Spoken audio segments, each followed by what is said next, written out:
Hey guys, তোমরা সকলে কেমনে আছো? আমি তো খুব ভালো আছি। পরীক্ষা চলে আইছে তো, তার লিগে বই কিনতে আইছি। ব্যাক বেঞ্চার বলে কথা, পরীক্ষার আগের দিন থেকে তো পড়াশোনা শুরু করি, তার লিগে বই কিনতে যাচ্ছি কলেজ স্ট্রিট। ওই যে চলো সবাই একটু নমো নমো করে নাও দেখি বাপু।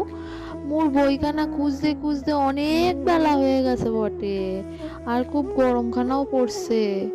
তার লিগে একখান পাহা খান কিনা লইছি, হাওয়া খান খাবো। তার লিগে ট্রেনে উঠে দেখি কিবির কিবির লোকজন তাকে দেখতেছিল, আম্মু ভিডিও করতেছি তার লিগে।